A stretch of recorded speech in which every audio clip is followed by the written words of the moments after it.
आदाब। आप सबका हमारे YouTube channel education for revolution पर खैर मकदम है। आज हम लोग एक ऐसे बादशाह की बात करने जा रहे हैं जो काफ़ी कंट्रोवर्शियल हैं, जो बहुत ही अजीम होने के साथ साथ महान या महानतम होने के साथ साथ उतनी ज़्यादा लोगों के बीच में उनको लेकर बदनामी भी है। लोग तरह तरह की बातें करते हैं।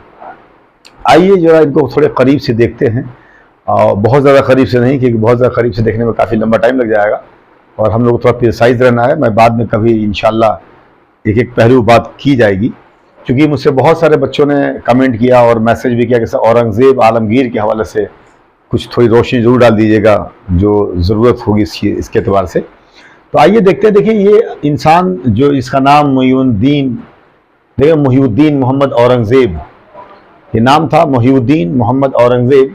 आलमगीर कहते हैं, आलम को जीतने वाला, आलमगीर टाइटल लाइन का। ये रेनिंग टाइम है इनके हुकूमत करने का वक्त 1658 से लेके 1707 तक, यानी ऑलमोस्ट 50 साल, 50 ईयर्स। दूसरी बात, अगर पैदा होने की बात की जाए तो दाहोद एक जगह है, दाहोद, ये गुजरात में पड़ता है। 3 नवंबर 1618 को ये पैदा हुए, 1618 को। और अगर डेथ की बात की जाए तो अहमदनगर में इनका डेथ हुआ, ये महाराष्ट्र में पड़ता है, 3 मार्च 1707 को। तो यहाँ मैंने एक चीज लिखा है, वॉर ऑफ सक्सेशन, उत्तराधिकार के लिए के युद्ध, उत्तराधिकार के युद्ध। अब देखिए बात क्या है, असल में एक बड़ा इल्जाम तो ये है कि साहब भाइयों को मार दिया। तो यहाँ एक बात समझना बहुत जरूरी है कि जिस अहद की बात हम लोग कर रहे हैं, उस अहद में कोई डेमोक्रेटिकली इलेक्टेड गवर्नमेंट तो थी नहीं कि जनता चुनेगी तो आप बन जाओगे। वो तो ताकत की बात थी, तलवार की ताकत अगर आपकी है तो आप हुकूमत करोगे, अगर नहीं है तो नहीं कर पाओगे।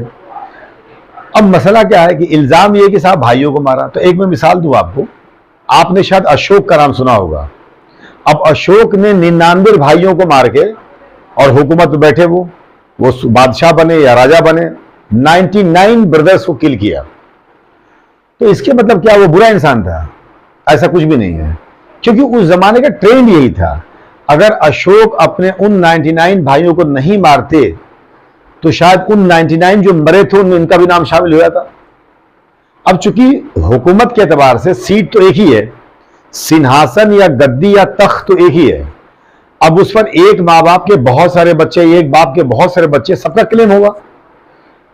अब आप सोचोगे कि अशोक के इतने सारे बच्चे कैसे? देखिए एक बात याद रखिएगा, उस जमाने में बहुत सारी शादियां होती थी, ठीक है, तो बहुत सारी माओं से मिलके उतने सारे बच्चे थे, लेकिन बाप एक थे। तो खैर वो एक अलग इशू है, उस पर बात कोई नहीं करता, खैर बात ना करे, कोई दिक्कत की बात नहीं है। लेकिन अगर औरंगजेब आलमगीर की बात कर रहे हैं तो उस जमाने में किसी की भी बात करोगे अगर आप, अगर एक से ज्यादा भाई है और सीट एक है तो वॉर ऑफ सक्सेशन तो होना है, उत्तराधिकार के लिए जंग तो होना है, ठीक है। क्योंकि क्लेम सब करेंगे कि हम बादशाह हैं, हम बादशाह हैं, क्योंकि बात तो बादशाह उनका है। अब अगर उनमें से किसी एक ने बनना है तो दो ही तरीका हो सकता है कि सारे भाई मिलके ये कह दे ठीक है साहब आप बन जाओ, हम आपके साथ हैं। तो जो भाई बनेगा उन सबको एडजस्ट करेगा, एकोमोडेट कर लेगा। तो एक तरीका तो ये हो सकता है। और दूसरा फिर तरीका यही है कि अगर सब क्लेम कर रहे हैं तो सब में से एक ही बचेगा, सारे मारे जाएंगे। यहां भी वही हुआ। अब ये जो उस टाइम वॉर ऑफ सक्सेशन की जंग हुए, खजवा में भी एक लड़ाई हुई, लेकिन दो ये इंपॉर्टेंट बैटल्स हैं।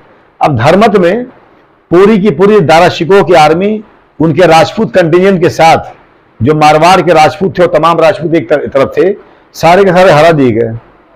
अब सब हार गए धर्मत में। अब धर्मत कहाँ? उज्जैन के पास एक जगह पड़ता है, यहां से भाग के लोग पीछे हटे। अब दारा शिकोह जो है, जब वहां पर हार गए और पीछे जब हटे तो सामूगढ़ में आके फिर रुके। ये आगरा से तकरीबन 16 किलोमीटर दूर है सामूगढ़। यहां पर फिर लड़ाई हुई।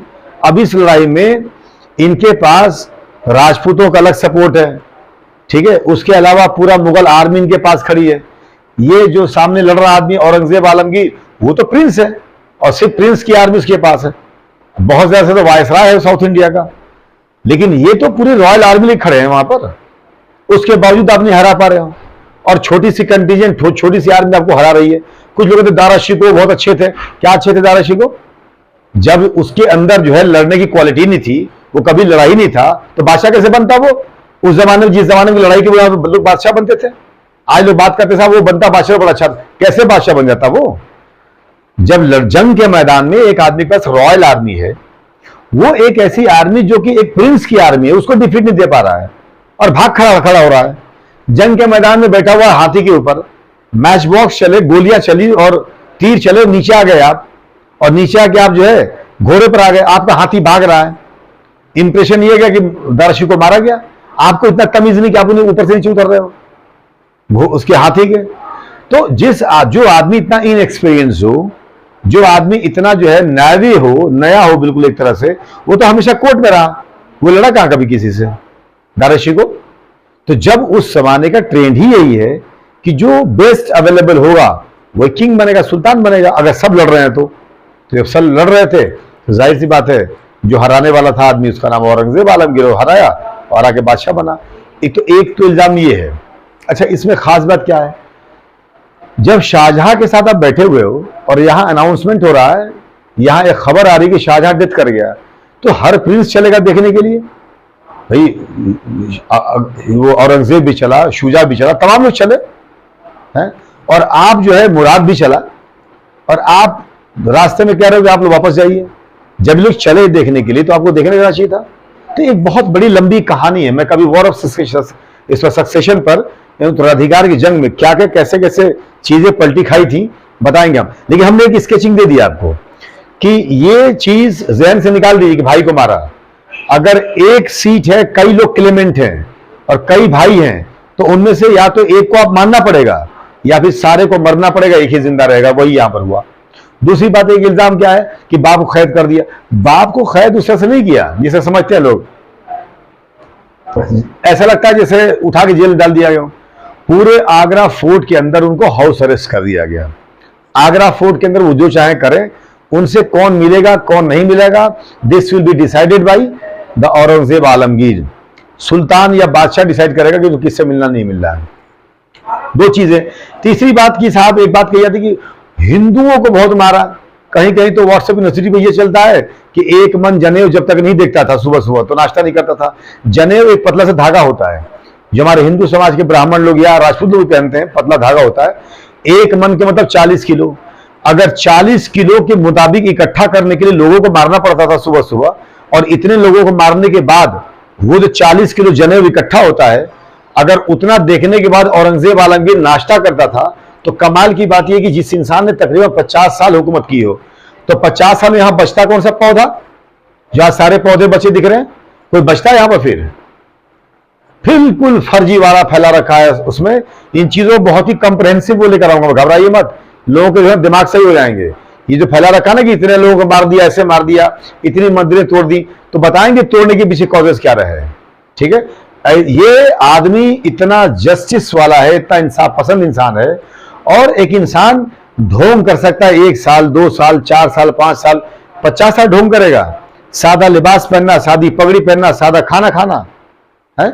आज लोग बड़े बड़े शौक से खाते हैं और बड़े उससे टेस्ट ले खाते हैं लोग। वेज पुलाव, वेज पुलाव किसकी देन है? औरंगजेब आलमगीर की देन है। सुन ले सब लोग, वेज पुलाव मुगल जो किचन में सबसे पहले बनाया गया है, औरंगजेब आलमगीर ने बनवाया है, क्योंकि आदमी डेली गोश्त नहीं खाता था, तो इसको बिरयानी की जगह पर वेज जो है पुलाव वो पसंद था, इसको वो खाता था। ये तो वेज पुलाव जो बनाना शुरू किया है या बनना शुरू हुआ है, औरंगजेब आलमगीर किचन में शुरू हुआ है।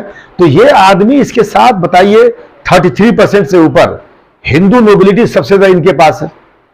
इन सब पर डिटेल में बात होगी इंशाल्लाह अभी, लेकिन अभी यहां पर थोड़ा सा एग्जामिनेशन पॉइंट से बहुत ही क्विक वो देख लीजिए एक व्यू। तो ये चीज हुआ। अब आइए आगे। इस आदमी ने जजिया लगाया, रीइंपोज किया, ये सच बात है बिल्कुल। अब बुराई क्या है? अकबर ने हटाया, उसकी अपनी मर्जी थी। उसके बेटे जहांगीर ने लगाया और उसने शाहजहां ने लगाया, उन लोगों की अपनी मर्जी थी। औरंगजेब आलमगीर ने लगाया, इनकी अपनी मर्जी थी। जजिया लगाने में क्या बुराई है भाई? अगर किसी को प्रोटेक्शन दिया है हर एतबार से, तो जजिया लगाने में क्या दिक्कत है? जजिया कोई डेरोगेटरी टैक्स थोड़ी था। जजिया अहले किताब पर लगता था, यहां पर लगा इसलिए कि अलबरूनी साहब ने बताते अपनी किताब तहकीक हिंद में, जिसको किताबुल हिंद कहा गया, उसमें हमारे यहाँ के कम्युनिटी के लोगों को माना कि ये मुशाबे अहले किताब है, उसकी बुनियाद पर लगा जजिया। तो जजीरा ने रीपोस्ट किया। तुलादान और झरोखा दर्शन, ये बता चुका हूं आपको कि अकबर ने स्टार्ट किया था। तो अकबर ने ये ट्रेडिशन स्टार्ट किया। अभी दो ट्रेडिशन जो थे हमारे हिंदू राजा महाराजा के थे। इसमें होता क्या था कि जब बर्थडे होगा तो बर्थडे के दिन एक राजा अपने एक तराजू में बैठ जाएगा और बैठने के बाद उसको तौल कर जो सोना चांदी होगा गरीब में बांट दिया जाएगा। औरंगजेब ने कहा भाई आपको बांटना इसी बांट दो, हमें रख के बांटने की जरूरत क्या है। तो बात सही है।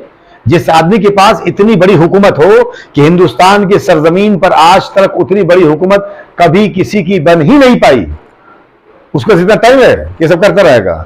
और दूसरी बात झरोखा दर्शन, अब ये सुबह सुबह आके एक जाली नुमा होता था, पत्थर की जाली जिसको प्रोफेटेड स्क्रीन बोलते हैं, आगे खड़े हो जाइए, जनता नीचे देख के जिंदाबाद जिंदाबाद कर रही है। अब भाई जनता का ये मानना था कि राजा का चेहरा देख लोगे तो दिन अच्छा हो जाएगा। इसने कहा कि भैया दिन अच्छा करना, मंदिर में जाओ पूजा करो, मस्जिद में जाओ नमाज पढ़ो, चर्च में जाओ, जो तुम्हारा धर्म उसके मुताबिक मानो, हमको देखिए थोड़ी अच्छा हो जाएगा। बिल्कुल बात सही है, खत्म कर दिया। नौरोज, अब यहां बात ये कोर्ट से खत्म किया, मुगल कोर्ट से नौरोज का मनाना खत्म किया गया, एम्पायर से नहीं खत्म किया गया। उसी तरह से संगीत या म्यूजिक कोर्ट से खत्म किया गया। औरंगजेब के टाइम में म्यूजिक को कोर्ट में बैन कर दिया गया कि यहां नाच गाना नहीं होगा, जो नाच गाना करना आप बाहर करो। लेकिन एम्पायर में बैन नहीं किया गया। एक बहुत ही गलत इंप्रेशन क्या दिया जाता है कि पूरे एम्पायर में बैन कर दिया गया, ऐसी बात नहीं थी। एम्पायर में कोई बैन नहीं हुआ और म्यूजिक बहुत ज्यादा एडवांस हुआ और बहुत ज्यादा तरक्की की है औरंगजेब आलमगीर के जमाने में। लेकिन कोर्ट में दरबार के अंदर संगीत को बैन कर दिया गया। होली और मुहर्रम को मनाया जाना कोर्ट के अंदर मना कर दिया। ठीक है। वीणा, इसका खुद बहुत बड़ा मास्टर था औरंगजेब आलमगीर। अगर संगीत की बात चलेगी तो औरंगजेब वीणा वादक बहुत जबरदस्त वीणा बजाते थे, लेकिन उन्हें एक एज के बाद छोड़ दिया ये बजाना। लेकिन थे इसके मास्टर, कन्वाइजर थे बजाने के बाद से। सिक्के पर कलमे की बात अगर आएगी, कलमा ऑन सिक्का, ठीक है, क्वाइन, तो ये क्या हुआ, इन्होंने कलमा ला इलाहा इल्लल्लाह मोहम्मद रसूलुल्लाह लिखा हुआ जो मुगल सिक्कों पर लिखे जाते थे उसको हटवा दिया। कहा कि भाई ये सिक्का पता नहीं किसके किसके हाथ में जाएगा, कहां कहां जाएगा, कहां गिरेगा, तो कलमे की बेहुरमती होगी बस। और ये तो उसके तकद्दुस को पामाल न होने पाए, इसलिए कलमे को सिक्के से हटवा दिया। ठीक है। जो ला इलाहा इल्लल्लाह मोहम्मद रसूलुल्लाह लिखा होता है मुगल सिक्कों पर लिखा जाता था, उसको औरंगजेब ने हटवा दिया। अब आइए बात करते हैं। हाँ, एक बात आती है जिंदा पीर। तो कुछ साहब जिंदा पीर कैसे हो गए, इतने लोगों को मार दिया, कहां मार दिया लोगों को, कैसे मार दिया लोगों को? जिंदा पीर क्यों नहीं भाई? एक इंसान 1 साल 2 साल 3 साल ढोंग कर सकता है। आज के डेट में एक मामूली आरशद पार्षद बनने पर लोग के लिबास बदल जाते हैं, और लोग जो बड़े बड़े ओहदों बैठे उनकी तो बात ही छोड़ दो हैं। कैसे कैसे लोग थे, क्या क्या बन गए आज, और एक वो भी किसके, लोगों के वोट के बुनियाद पर। और जो तलवार के बुनियाद पर बन रहा हो 50 साल तक एक सादगी के साथ हुकूमत कर दे, ये मामूली बात है, ये आसान काम है। कुछ लोग कहते साहब टोपी सिल के कैसे खर्चे चलाते होंगे, कुरान लिख के कैसे चलाते होंगे।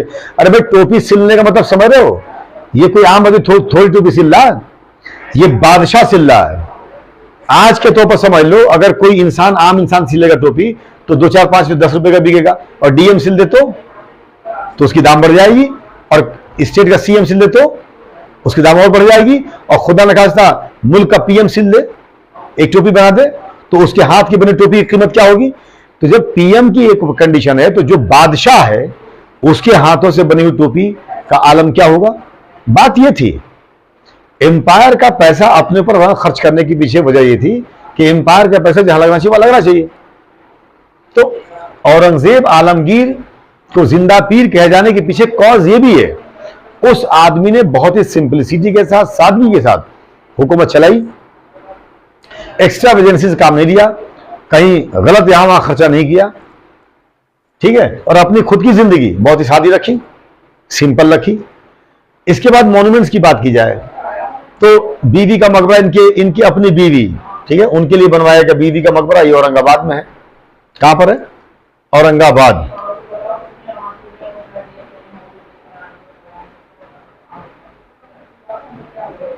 ये एक तरह से ताजमहल का रेप्लिका है, छोटा सा है बिल्कुल, और बड़ी जिद पर इनकी बीवी ने किया तो कहा कि ठीक है साहब बनवा देते हैं, तो छोटा सा ताजमहल नुमा, ताजमहल की तरह ही दिखने में लगता है, कभी आप नेट पर डाल देखिएगा, लेकिन रेप्लिका इसका बहुत छोटा सा है, बीवी का मकबरा। मोती मस्जिद में हम लोग पहले बात कर चुके हैं। मोती मस्जिद जो रेड फोर्ट के अंदर है, वो मोती मस्जिद उन्होंने बनवाई। बादशाही मस्जिद लाहौर फोर्ट के अंदर बना हुआ है। और जो इंसान पैदा होता है उसे मरना है। कोई जो पैदा हुआ दुनिया में वो जाएगा। ये इनका भी इंतकाल हुआ 3 मार्च 1707 को ये अहमदनगर में डेथ किए, जो कि महाराष्ट्र में पड़ता है। और जहाँ तक इनका बरियल का ताल्लुक है तो औरंगाबाद महाराष्ट्र में ये दफन हुए, खुले आसमान के नीचे दफन हुआ। अब देखिए, किसी भी जो है किसी मकबरे के अंदर दफन होना पसंद नहीं किया। सूफी हैं, उन्हीं के यहाँ जो है वहां दफन हुए और खुले आसमान के नीचे दफन हुए। तो बाद में लॉर्ड कर्जन ने एक जालीनुमा लगवा दिया उसका संगमरमर का चारों तरफ से, ठीक है, लेकिन खुले आसमान के नीचे। मुगल बादशाहों में अकेला बड़ा बादशाह है, बाबर से लेके और औरंगजेब तक। औरंगजेब अकेला बादशाह है जो खुले आसमान के नीचे दफन है, ठीक है। बहुत ही सिंपल लाइफ जीने वाला इंसान, हक और इंसाफ के साथ चलने वाला। इस आदमी को बदनाम किया गया और कराया गया। बदनाम किया किसने? और अंग्रेजों ने बदनाम किया। उसकी वजह क्या थी? जब मुगल कमजोर पड़ रहे थे और बहादुर शाह से हुकूमत ली गई, तो मोरल अथॉरिटी के तौर पर कि मुगलों को बदनाम इतना कर दो कि लोगों के दिल से उनकी मोहब्बत निकल जाए, क्योंकि इनके लोगों के दिलों में मुगलों को लेकर बहुत ज्यादा अजमत और बहुत ज्यादा मोहब्बत थी। उस मोहब्बत को निकालने के लिए ये सारी चीजें की गई। बदनाम किया गया, तोड़ मरोड़ के जो है फैक्ट्स को पेश किए गए और लोगों को जो है कम्युनल एंगल पर इनकी हिस्ट्री को बताई गई। और जहां पर लिखा हुआ हो कि साहब जाटों ने लूटपाट किया इसलिए उनसे हथियार छीन लिया गया, वहां पर यह कर दिया गया कि हिंदुओं ने जाटों से हथियार इसलिए छीन लिया गया कि वो हिंदू थे। बहुत सारे इंसिडेंट है, बताऊंगा मैं आपको इंशाल्लाह इस पर बहुत ही क्लियर करके कहां क्या गंदगी की गई है, सर जादूनाथ सरकार से किस तरह हिस्ट्री लिखवाई गई है। और हिस्ट्री ऑफ औरंगजेब जो 5 वॉल्यूम में लिखा गया, सर जादूनाथ सरकार ने लिखा है, उसमें कहां गड़बड़ी की गई, ये तमाम चीजें बताएंगे इंशाल्लाह आपको हम। आप लोगों का बहुत बहुत शुक्रिया। Thank you very much.